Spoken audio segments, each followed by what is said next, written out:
Well, I gotta be honest, ladies and gentlemen, this is take two of me doing this because I paused the video initially and I forgot to restart the recording. So, yep, the unboxing's already been done. So if you're here for that part of the video, then I'm so sorry, you're screwed on that end. It's the watch, the charger. I've got like 10 of these already, and then the little manual's also in here, but it's just paperwork. Everybody knows how to operate that. But here it is, ladies and gentlemen. I picked up the Galaxy Watch 6 Classic in the blackout colorway, and I gotta say, this thing looks clean as hell. Jesus, I was saying that I usually go for the silver one, but I don't know, this year the black one looked pretty cool in my opinion, so I got that instead of the silver. And also with the hybrid leather black band to go along with it as well. Samsung makes four of these models. Technically they have the 43 mil and then the 47 mil. This is the 47, the big boy, and then it's a black and then silver as well. That's two colorways. And then the watch bands, there's like multiple different ones that you can pick up, whatever suits your fancy. Now that we're here, I'm gonna go ahead and compare this thing to the Galaxy Watch 5 because I think most people are under the assumption that the Galaxy Watch 6 is like a successor to this, but the truth is they're kind of two different beasts, to be honest. I'm gonna go ahead and start by talking about the construction. The Galaxy Watch 5 Pro, it is a titanium watch compared to the stainless steel of the Watch 6. The Watch 5 is more of an adventurer's kind of watch. Like if you're big into hiking and being in the outdoors and that kind of shit, then this watch is definitely gonna be for you.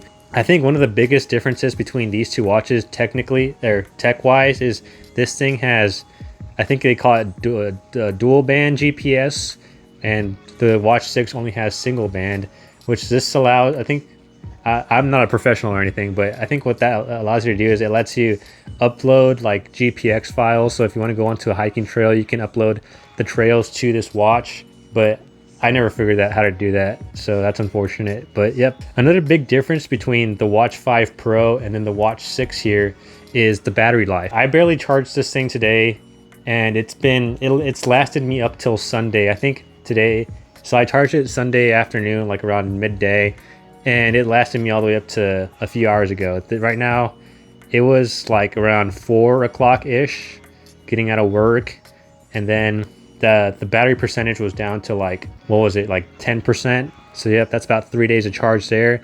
And the Watch 6 is gonna have around a day and a half to 2 days max, from what I've been reading mostly, which is about typical for the watch, like the classic models, like the Watch 4 Classic. I think that's what the biggest comparison would be. This is gonna be like a successor to the Watch 4, even though the Watch 4 has mostly similar features. I think the only difference is that this has the irregular heartbeat sensor or whatever monitor, as to where the Watch 4 does not. Back to the design of the watches, I think to me the Watch 5 Pro didn't really seem all that, like, I don't know, it just doesn't look as cool as the classic models of Galaxy watches. Like this one, I mean, it's more rugged, most likely because of titanium, but just the design, I don't like how the bezel ends right here,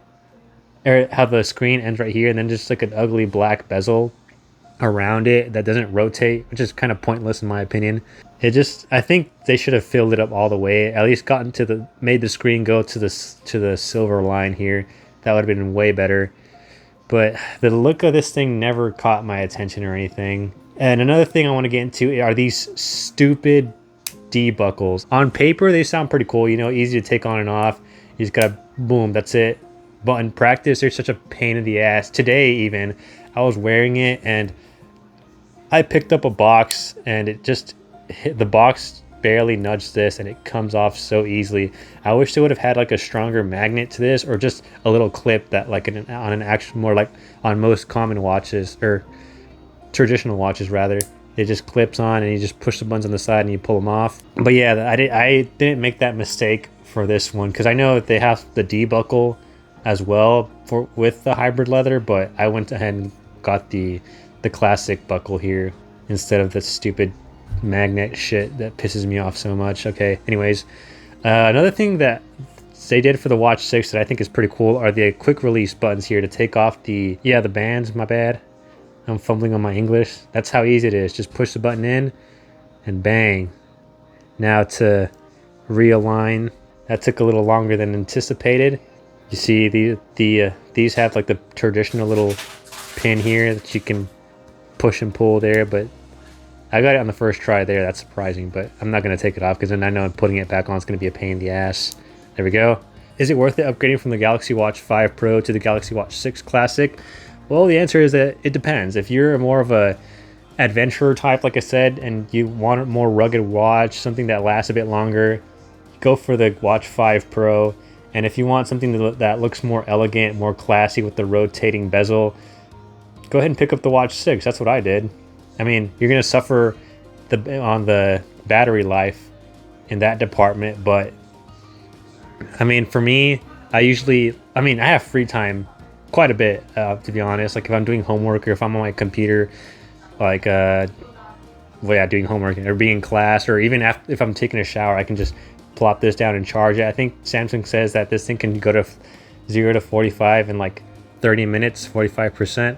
Another feature that I want to, that I'm kind of looking forward to on the Galaxy Watch 6 is whenever you put this thing into sleep mode, the sensor back here that usually flashes green during the day is apparently going to be flashing in an infrared spectrum, so you won't be able to see it at night, which it could help you in your sleep. Like you won't have a flashing light bothering you and waking you up if you're a very light sleeper and you think aliens are kicking in your door or some shit.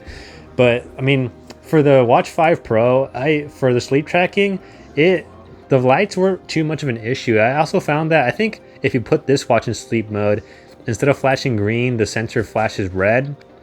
But I could be wrong, and I could be just like hallucinating in my sleep. I don't know. Long story short, though, the sensor flashing at night doesn't really bother me, especially if you have it really snug to your wrist. Which, like, I mean, if I like to wear it and the light hardly ever floods out of it. There, you can see it now. There, it's going sicko mode right there. But during the night, if it's snug on your wrist, you're not really gonna see it. And look at my tan line. You can tell I wear the shit out of my watches. Alrighty. I was gonna activate it and start the watch up and everything, but it should be pretty much the same as the Watch 5 Pro. So if you already have that, you should be able to get the gist of this watch here. I mean, I'm not one of those big in-depth reviewers. If you came to my channel for that, I hate to break it to you, but it's the wrong channel. People that made the video earlier than I did probably do a better job than I do, like Flossie Carter and like Mike Bryan, I think was his name, probably even Marquez Brownlee. But yeah, if you actually do come to watch my videos and try to, like, if you valid my opinion, you probably need to see a therapist. That's all I'm going to say. Another thing that I think Samsung does really good with their watches is the displays. These are sapphire crystal displays, I think is what they're called, and they're pretty resistant, to be honest. Like usually I would buy a screen protector for these watches, but this thing really isn't scratched at all.